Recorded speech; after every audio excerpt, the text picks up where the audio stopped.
Problem, ki se meni zdi, da se pojavlja tukaj, je ta, da se še kljub temu, da so zdaj Romi dobili svoj glas, torej da vidimo naprimer neko uravnoteženost v tem smislu, da Romi približno enako število replik imajo kot Ambrošani oziroma kot druga stran, pa se še vedno predstavlja na ta okvir romske problematike, torej Romi niso obravnavani kot neka etnična manjšina, celo kot narodnostna manjšina, ampak kot romske problematike, ki pa je v bistvu problematika, slovenska problematika in ne toliko kot romska. Ne?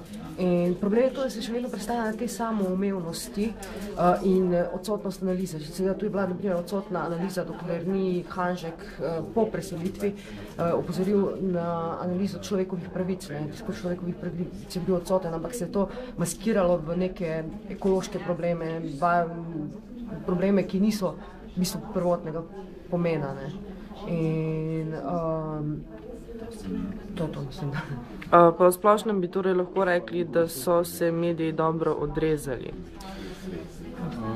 Se pravzaprav ni namen teh raziskav, se mi zdi, da bi kako da bi to razumeli kot so neko tekmo, se pravi, primerjavi s preteklostjo.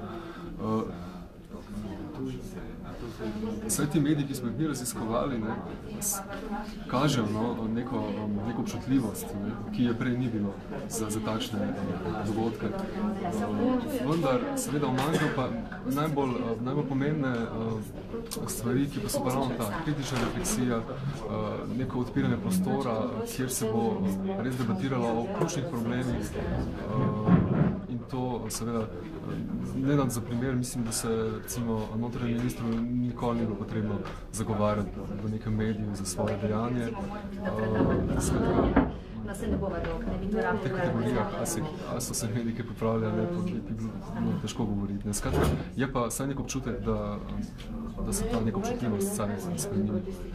Ja, ta občutljivost se definitivno veča, torej je bilo opaziti nekaj pozitivnega, ampak hkrati pa je problem, da očitno se je odvijalo toliko hitro, da se je umanjkalo, kot je že kolega omenil, neka analiza tega, kar se je dogajalo.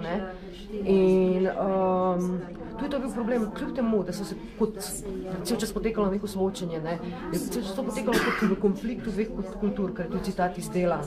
In v bistvu, kakorkoli, če pogledamo to, ni tiste pozitivne diskriminacije v tem smislu, da bi tista skupnost, ki je ogrožena, in v tem primeru so seveda Romi, da bi jim dali, da bi v bistvu povečali njihov glas, ker v bistvu, če soočimo dve skupnosti, so vedno tisti v prednosti, če primerjamo piramido, ker tisti, ko je govornik že desetletja politični, bo se seveda boljše odrezal kot nekdo, ki ni imel tega glasu prej. Problem je tudi ta, da se recimo šele po s festom pojavljajo neki kritični glasovi, ki pa se, kot je bilo že rečeno tudi v sami predstavitvi, postavlja nek kontekst drugih izjav.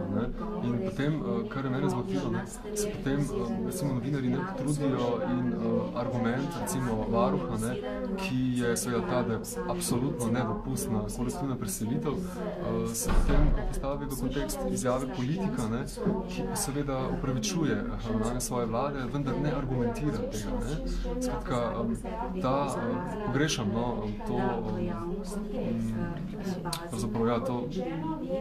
to zahtevanje od teh nosilcev moči in oblasti, da pravzaprav argumentirajo svoje početje in da jih pojasnijo, ne pa da jih ves čas postavljajo v kontekst skrajnosti, napetosti in tako naprej.